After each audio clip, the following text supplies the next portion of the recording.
Of all 18 types in Pokemon, one type has an unfortunate reputation for being a bit weak. Bug types. These critters are typically reserved for a quick and easy filler in the early game in most mainline Pokemon games. And while there are exceptions to this, they're hardly the rule. But we're not talking about the mainline Pokemon games here, we're talking about PokeRogue. By now, my expectation is that everyone who's clicked on this video probably knows what PokeRogue is. But if you too are the exception, then check out my first video, where I tackled PokeRogue with just a single Pokemon, as I go into more info about how the game's classic mode plays out there. PokeRogue has also had a number of updates since it last featured on the channel. New items, new moves and abilities, and the subject of today, new challenges. It's now possible to start an official classic mode challenge run, using specific Pokemon that adhere to certain restrictions, such as originating from a specific generation, or having only a certain type. And this seemed like the perfect opportunity to win back the respect our creepy crawly companions deserve. As always, here are the rules. Rule number 1. Any Pokemon I use in my team must be a bug type. Fortunately, this is something that the game will enforce for me. I'm able to catch Pokemon of other types, but I won't be able to use them in battle at all unless they're a bug type. Rule number 2. No starters that cost 6 or more base points. Once again, I'm limiting myself to the less traditionally powerful choices, which means no legendaries, ultra beasts, paradox Pokemon, and so on. For this challenge in particular, this means that Genesect, Buzzwole, Pheromosa, and Slitherwing are all off the table. And lastly, no save scumming or retrying battles. I'd have to complete the challenge in one run, and if all of my Pokemon faint, it's right back to the beginning for me. Just like my previous challenge, my choice of starter Pokemon was very important, but this time my choices for starter Pokemon were much more widespread. Having access to more than just one Pokemon meant many more possibilities, but as I was restricted by the 10-point limit, I still had to be thoughtful of who I chose to take into this challenge. But after some careful consideration, I had my team. Let's start with Weedle. Weedle is a pretty unassuming Pokemon, but behind this silly little worm is a whole lot of potential.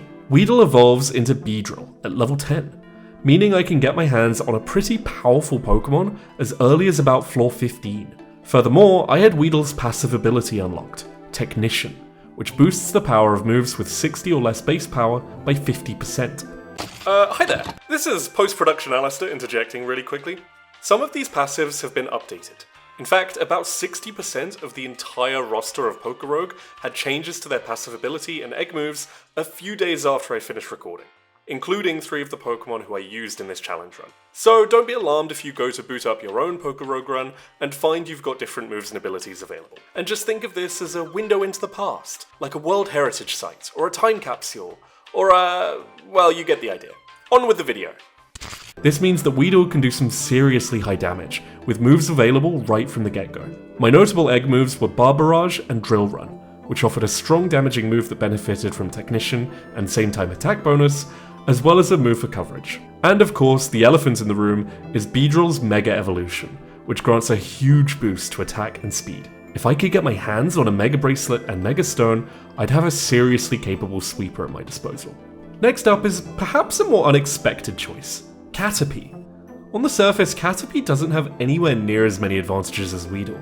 No Technician, no Mega Evolution, and my only egg moves were Silk Trap and Sticky Web. But Caterpie's strength lies in its abilities, both its normal ability and its passive. When Caterpie evolves into Butterfree, it gets the ability Compound Eyes, which boosts the accuracy of moves by a factor of 1.3. Butterfree has access to some great moves, such as Quiver Dance, Air Slash, and Sleep Powder, and this ability makes the latter two a lot more consistent in terms of accuracy. Meanwhile, Butterfree's passive ability is Magician, an ability which is normally somewhat underwhelming in the main games, but absolutely phenomenal in PokeRogue. If you've played PokeRogue or watched my solo challenge, you'll know just how influential items can be.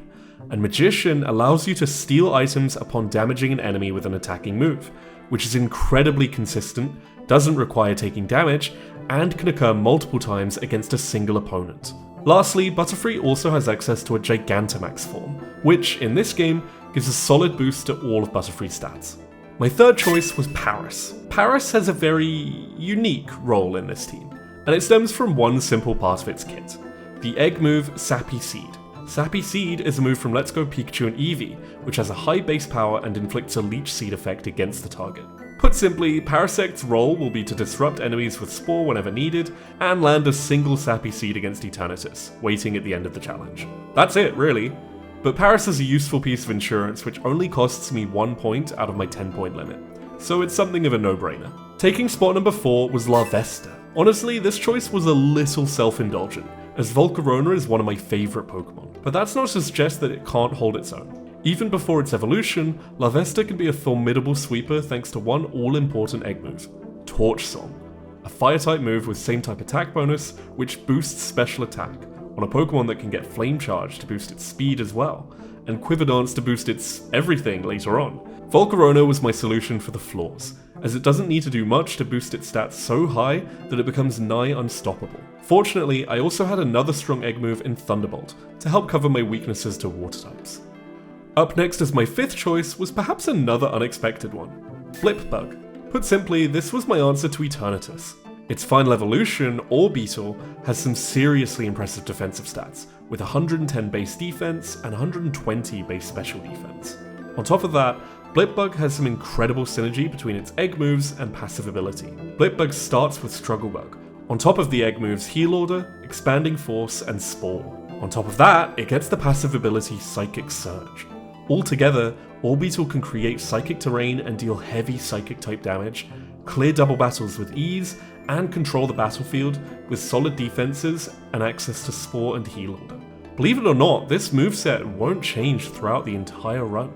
And to anyone skeptical about how effective this little critter can be, I'll urge you to stick around and find out.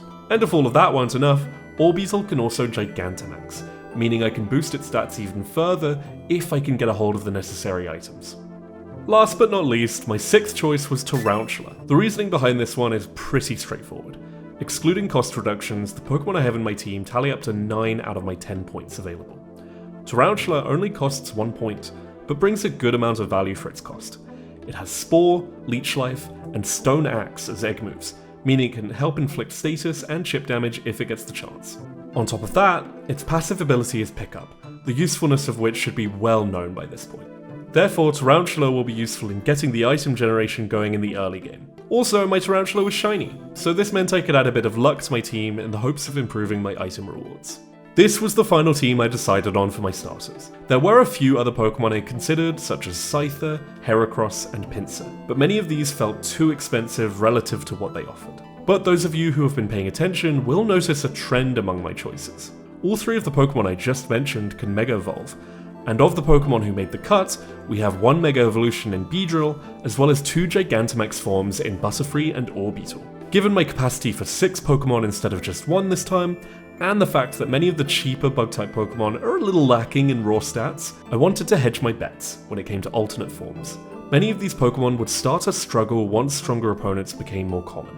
Acquiring a Dynamax Band, Mega Bracelet, and the requisite items to change my Pokemon's forms wouldn't be easy, but if I could pull it off, I'd be seriously well positioned to take over the run. So without further ado, let's get into the challenge to see whether you can beat PokeRogue with only Bug-type Pokemon. Starting things off with Stage 1. My initial goal was to push as many levels as possible into Weedle. Weedle evolves into Kakuna at level 7 and Beedrill at level 10, so getting my hands on these quick stat boosts as quickly as I could was my top priority. I grabbed every lure I came across to improve my likelihood of encountering double battles, which would give me more experience across both Weedle and Larvesta. I achieved my first evolution in the trainer battle at floor 5, with Weedle evolving into Kakuna. But little did I know, floor 6 of all places had possibly the most crucial item in the entire run, a Dynamax Band. This is incredibly lucky.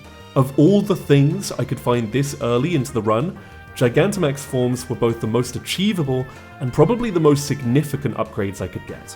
But I wasn't about to count my chickens before they hatched, or my insects until they cocooned. Point being, the Dynamax Band wouldn't do anything for me until I got a hold of some Max Mushrooms, and it's not impossible to go the remainder of the run without seeing any. Ivy awaited me at floor 8, with a Grookey and a Fletchling. Seeing my rival send out a Grass starter against a Monobug team had me convinced that this might just be the God run, and Blipbug took down both Pokemon with little trouble. And at floor 9, I received a Calcium.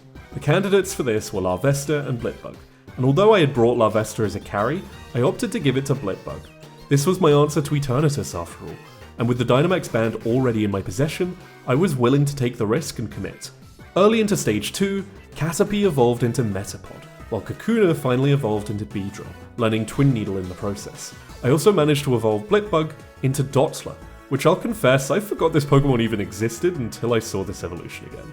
But this is a good chance to talk about the item priority. Top of my list are the Multi-Lens, as with Volcarona's Torch Song I can gain multiple stat boosts per attack, the Max Mushrooms, Mega Bracelet, and the Beedrill Eyes. Other good pickups are the Healing Charm, Wide Lens, and pretty much every hold item in the Rogue tier. Berries are always nice to have, but the max number of berries you can hold has been reduced to 2 or 3 across the board, so we'll cap these out pretty quickly once our team is online. I nabbed a Carbos at floor 19 for Dottler, and awaiting me at floor 20 was Cheren, my first gym leader, though I swept through the battle pretty easily with Beedrill's Technician boosted Twin Needle. Arriving at stage 3, I was able to evolve Metapod into Butterfree at floor 22, and I was able to learn Sleep Powder at floor 23. Going forward, I made sure to keep an eye out for any powerful items on opposing Pokemon, now that Butterfree was strong enough to withstand some combat on its own.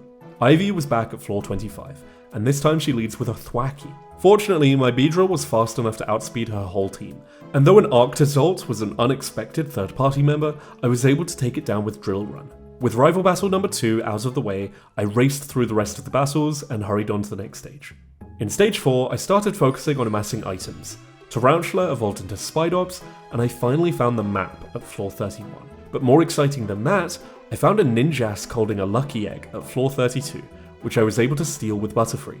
At floor 33, I also found an Ultra Tier item, the Terror Orb. I debated whether to pick it up, but Terastallization felt as though it went against the spirit of a mono Bug-type run. Butterfree learned Air Slash at floor 35, and I used this new move to power through the rest of the stage, picking up some berries along the way.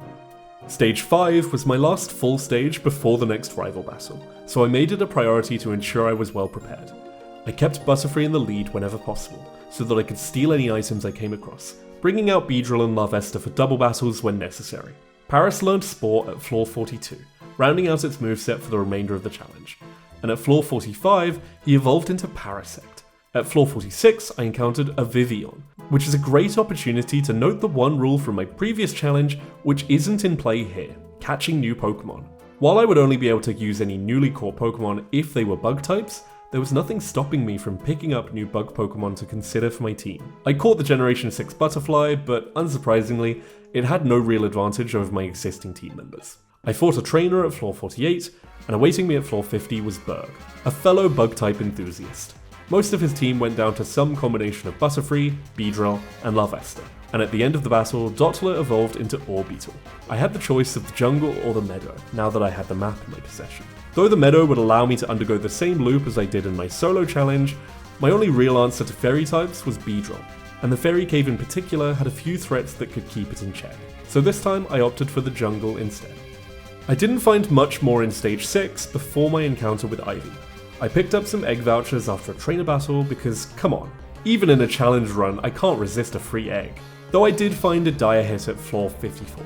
Back again for her third encounter, Ivy led with Rillaboom, but switched into Talonflame against my Larvesta. I had +1 special attack from a Torch Song, and I had Thunderbolt, so I took the risk in landing the knockout, but I didn't have enough damage. I sent out Spidops to get the revenge kill with Stone Axe, setting up Stealth Rocks in the process. Arctozolt came out, which I put to sleep and chipped away at with Leech Life to recover my HP. Next was a Chansey, an unexpected but very welcome new addition to her team. While Chansey has great special defense and HP, it can't really threaten me much, which will be incredibly important later on in the challenge when I have Pokemon equipped with Quiver Dance and other powerful setup moves. For now, Beedrill takes it down. Rillaboom KOs my Beedrill, but Butterfree tanks the drum beating and lands the Air Slash to finish the battle, and in doing so levels up and learns Quiver Dance. Quiver Dance is an insane setup move. Though limited to only a few Pokemon, it boosts special attack, special defense, and speed all at once, which is more than enough to turn our friendly little butterfly into an all-powerful monster. The remaining floors are somewhat uneventful with the exception of floor 56, where I find an interesting TM, Shadow Ball. I'm surprised to see that Butterfree of all Pokemon can learn it, so I pick it up in place of Psybeam, as I already have Orbeetle for Psychic type coverage. From stage 7 onwards, my main goals are to steal as many strong items as possible, round out the levels on my team, and prepare for the next rival fight at floor 95. Orbeetle was offered Calm Mind at floor 65, perhaps the only move I would consider learning over my existing moveset, but again I turn it down. I also nab a few rare candies from item rewards. Rare candies have been updated since my last video, as they now give points towards a friendship level, which the game tracks in the background, but indicates by how full the candy icon in the summary is. Upon reaching a certain threshold, you gain a candy, meaning using a Pokemon frequently or just throwing rare candies at them allows you to unlock more upgrades in future runs. That wasn't all I picked up though. At floor 67, I found another one of my most wanted items, the Mega Bracelet. With this, I'd opened up the possibility for Mega Beedrill, another incredibly strong carry if I could find its Megastone. I also found a Wide Lens at floor 68, which is now an Ultra tier item instead of a Rogue tier. Parasect and Beedrill are my two candidates for this, but as Parasect's sole purpose is to land a 90% accuracy Sapping Seed, I give it the Wide Lens to help make this consistent. At floor 70, I take down the boss Chimecho to finish off the stage. Stage 8 takes place in the Swamp, a biome featuring primarily poison, ground, and water type Pokemon. Though none of these are particularly threatening to me, I only really have answers to poison types in Orbeetle and Beedrill. Parasect sees some action against the occasional water-ground type, but combat here is pretty slow going. Of the common item rewards, I prioritize berries, rare candies, and lures, where possible to ensure my Pokemon are keeping up in levels. I do find an Experience Charm at floor 78, which is a very welcome pickup given the fact that I have 6 Pokemon to keep leveled. And at floor 80, I face off against Roxy. Though I hadn't done a great job of healing up my team before the battle, it didn't end up mattering too much. I set up a Quiver Dance with Butterfree and used Sleep Powder and Air Slash to take down her Pokemon, ensuring that I could steal a number of useful items, including a Soft Sand, a pair of black glasses, and of course some berries. What's so great about this strategy is that even an item like the black glasses are still nice to have, even though I don't have any real use for them with no dark type moves across my team. More items in my possession means the chances of Eternatus stealing my crucial items in its final phase are slimmer. Stage 9 at the Graveyard starts off with a very welcome pickup, a Focus Band. While I don't hope to have to rely on a 10% chance of survival, I certainly won't turn it down, especially if I can pick up any more. And at long last, after floor 84, my Larvesta evolves into Volcarona, learning Quiver Dance in the process. I replace Flame Charge, which I only had to offer a speed boost where necessary, and my item rewards reveal a Master Ball. Even though catching new Pokemon isn't off limits, I didn't expect to find much use for this in the challenge. But among the rewards offered, it was still an obvious pickup. The rest of the stage offers a PP up and some more lures, though I am able to steal a Charcoal from the boss Chandelure at floor 90. The Abyss seems a fitting venue for the upcoming rival battle with Ivy in stage 10. As always, I spend the next 5 floors looking for any extra boosts I can, namely powerful hold items or X items. But unfortunately, all I'm able to find is a Zinc on floor 93, which I give to Orbeetle. To make matters worse, I start the battle against Ivy forgetting to heal my Butterfree, though I force the switch into Talonflame. I weaken it with Air Slash, but Talonflame knocks both Butterfree and itself out with Brave Bird. Dragapult comes out next, and I do some chip damage and set up rocks with Spidops before it falls as well. Orbeetle shrugs off a Blazing Torque and knocks out Dragapult with Expanding Force. And with Blissey coming out next, I switch to Volcarona and set up 3 Quiver Dances, before slowly taking it down with Torch Song. At this point, nothing in Ivy's team can survive against Volcarona, and her Arctozolt and Rillaboom go down with ease. Not exactly my cleanest rival battle by any stretch, but we made it. I power through the rest of the stage with my hilariously overpowered Volcarona, until I have an unexpected encounter at floor 100. Oh!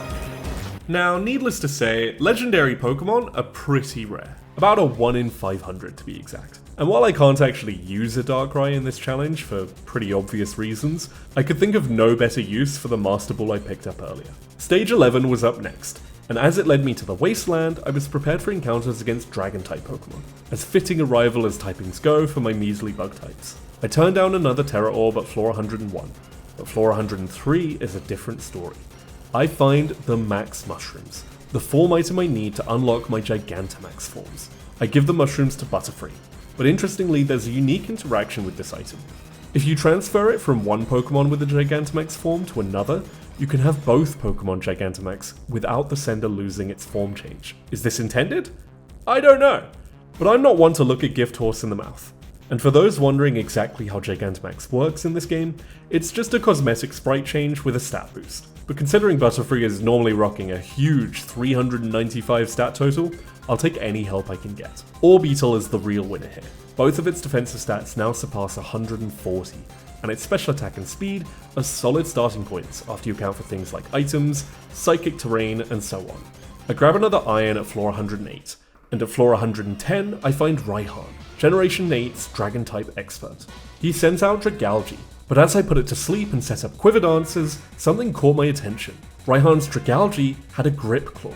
I didn't want to risk losing momentum in the battle by switching to reset my buffs, so I attacked hoping I nabbed it, and sure enough, I was successful. I also managed to steal a Metal Coat and a berry from the Hisuian Sliggoo that followed, as well as another berry from Turtonator.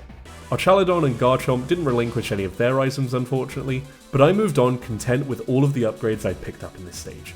Next it was time for stage 12, and I took this as a good opportunity to organise a lot of my held items from Butterfree and Spidops, who had still been picking up the occasional item at the end of each battle.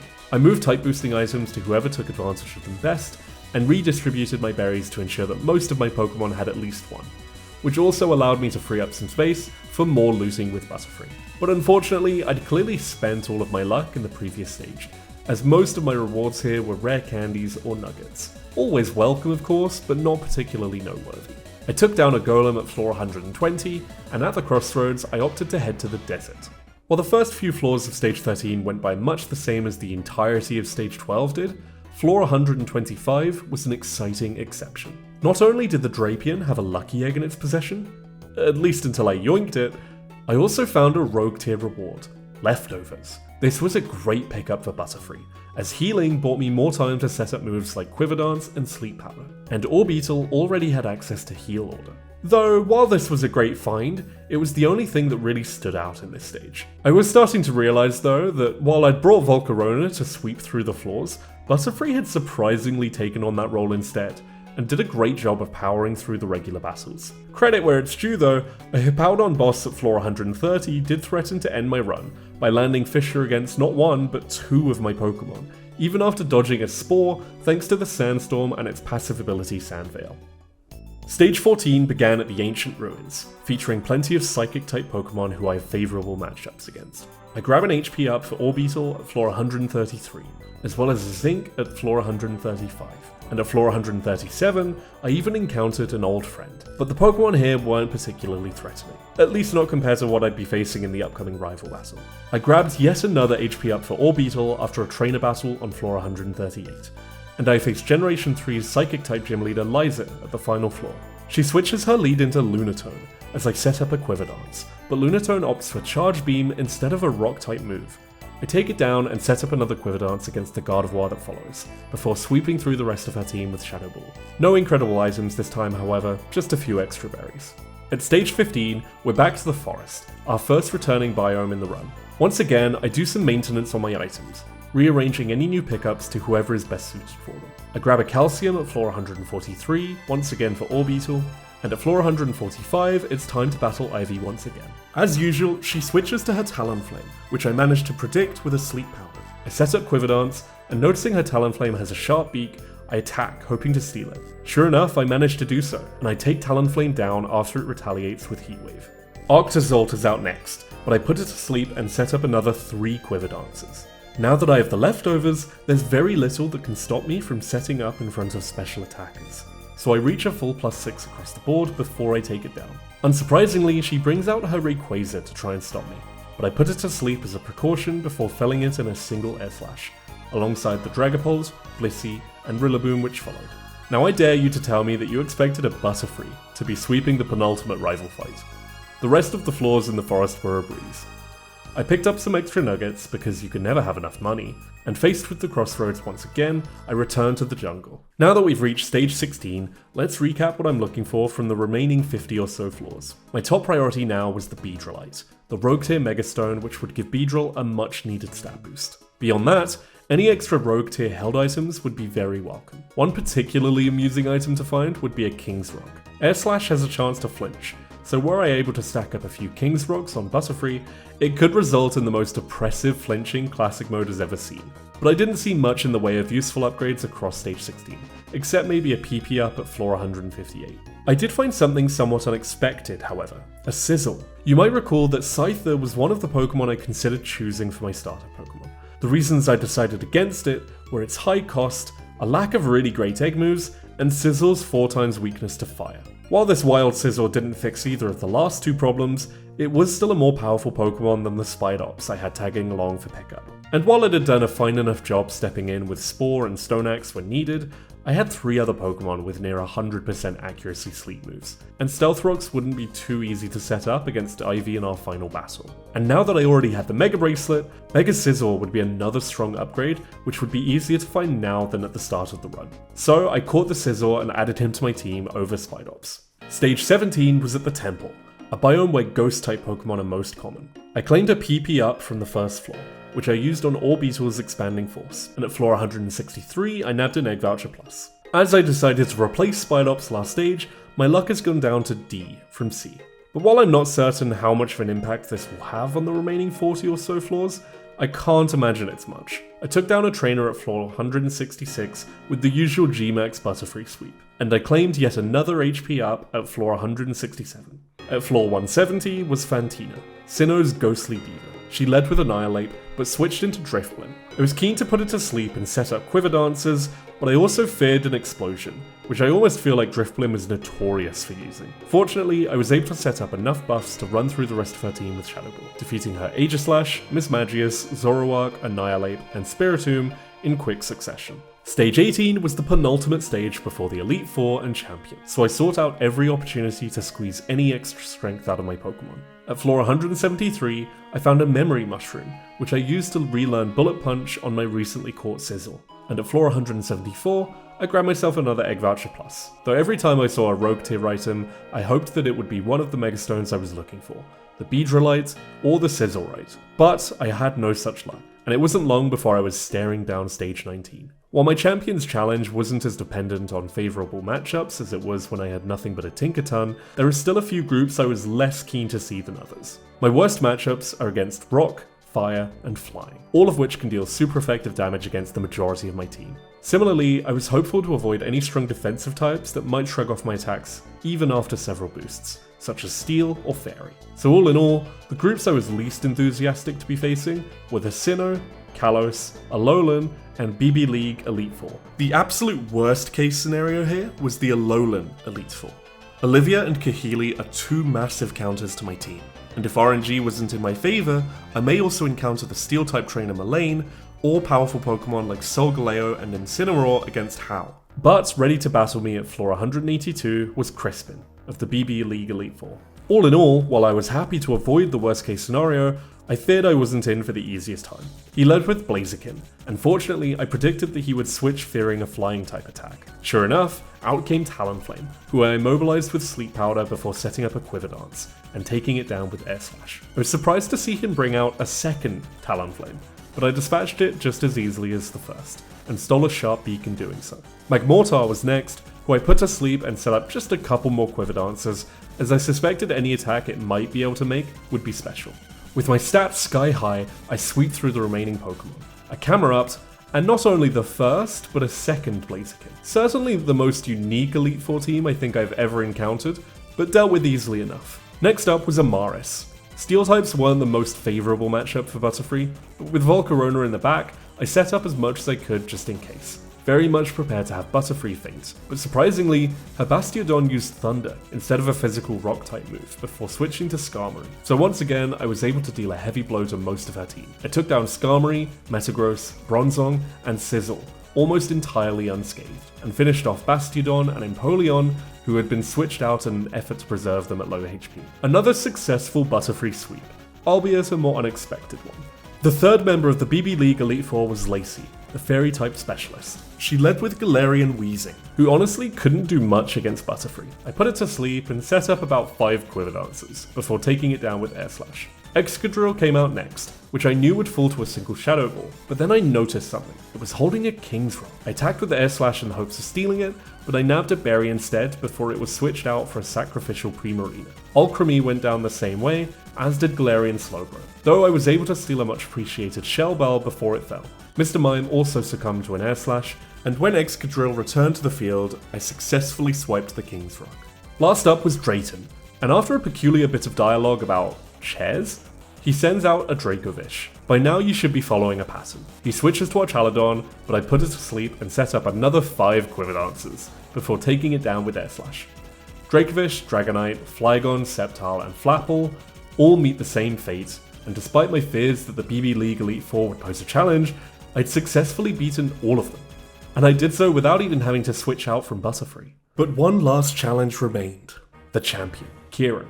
He leads with a Politoed, and spotting the focus band it was equipped with, I attacked with Air Slash to yoink it for myself, before setting up Quiverdances. Once I'd reached a full +6, I took it out with an Air Slash. Cheren went straight into Terapagos, but as you expect, his fate was already sealed. I took it down in a single hit, alongside the rest of his Pokemon that followed. A Grimmsnarl, Grumpig, Hydrapple, and Ogerpon. With the Elite Four and Champion behind me, it was time for Stage 20. I'd accumulated over 200,000 Pokédollars in my journey here, so I rerolled aggressively looking for X items and Megastones, though all I really found was an X defense at floor 192. At floor 195, Ivy stood before me as the final challenge before Eternatus. And as usual, she switched from her Rillaboom to her Talonflame. I set up a Quiverdance on the switch and put her Talonflame to sleep, but this time I took it out before it could wake up, rather than risk losing my Butterfree. My hope was to be able to set up against one of her other Pokemon, and sure enough, I was able to get 4 more Quiverdances safely against Arctozolt. I took it down with Shadow Ball, and Ivy sent out Mega Ray Quasar. I was skeptical about whether my Butterfree was strong enough to take down Mega Ray Quasar in one hit, so I put it to sleep first. But sure enough, my Air Slash landed a critical hit, and the fearsome Sky High Dragon was no more. I took out the Dragapult, Blissey, and Rillaboom that followed without issue. And not a moment too soon, after the battle, I was offered a very welcome reward. A Sizzlerite. Of the 2 Megastones I could have received, the Sizzlerite is probably the less impactful in my current situation, but it's still a solid boost to almost all of Sizzle's stats. I continued my aggressive rerolling over the next 5 floors, finding another Memory Mushroom to teach Sizzle Swords Dance, as well as an X Speed, X Attack, and a Dire Hit. Standing before Eternatus at floor 200, it was finally time to bring out my dedicated counter, Gigantamax Orbeetle, loaded up with vitamins, berries, and both the Shell Bell and leftovers that Butterfree had previously been holding. The strategy was really simple. I was confident that I outsped Eternatus, with the X-Speed, the Carbos, and my Orbeetle's timid nature. So I put it to sleep with Spore, and used Struggle Bug, a weak Bug-type move which lowers the opponent's special attack each time. Eternatus' signature Eterna Beam could barely remove half of my health, and with Expanding Force I could deal heavy super effective damage in return. I defeated Eternatus' first phase with ease, and when Eternatus unleashed its Emax form, all I had to do was put it to sleep and repeat the same strategy, albeit with the added benefit of my Volcarona beside Orbeetle, setting up Quiverdances. But then, something crossed my mind. Eternatus had a mini black hole, an incredibly rare item which steals an opponent's hold items every round, and I had a Butterfree with Magician. I wasn't certain if it could even be done, and it was incredibly unnecessary. But considering the mere possibility of stealing the mini black hole, and subsequently stealing back all of my items from Emax Eternatus, I knew I had to try. I switched Butterfree in while continuing to reduce Eternatus' special attack with Orbeetle, but despite my best efforts, I'd removed all of Butterfree's healing items.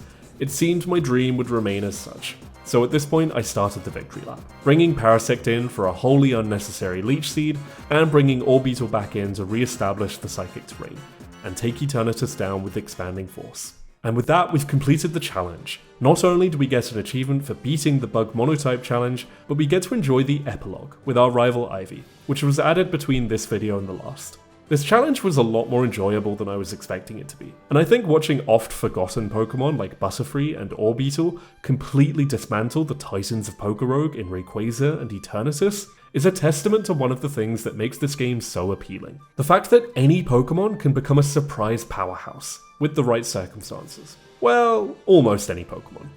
Thanks for watching. With PokeRogue's new challenge mode, there are plenty of similar challenges to this one that I could tackle next, such as other monotype challenges or generation-specific challenges. And if this is something that you're all interested in watching, like the video, share it, and leave a comment telling me what challenges you'd like to see next. Feel free to mention a specific Pokemon to include in any given challenge team as well, and if it sounds like fun, maybe you'll see it in a video. And for those of you who enjoy other games as well as PokeRogue, stay tuned. I'm incredibly grateful for all of the support I've received so far, and I've got lots of ideas planned for the channel. More Pokemon, Fire Emblem, variety and collaborations. Rest assured you won't want to miss any of it. So I'll see you all next time.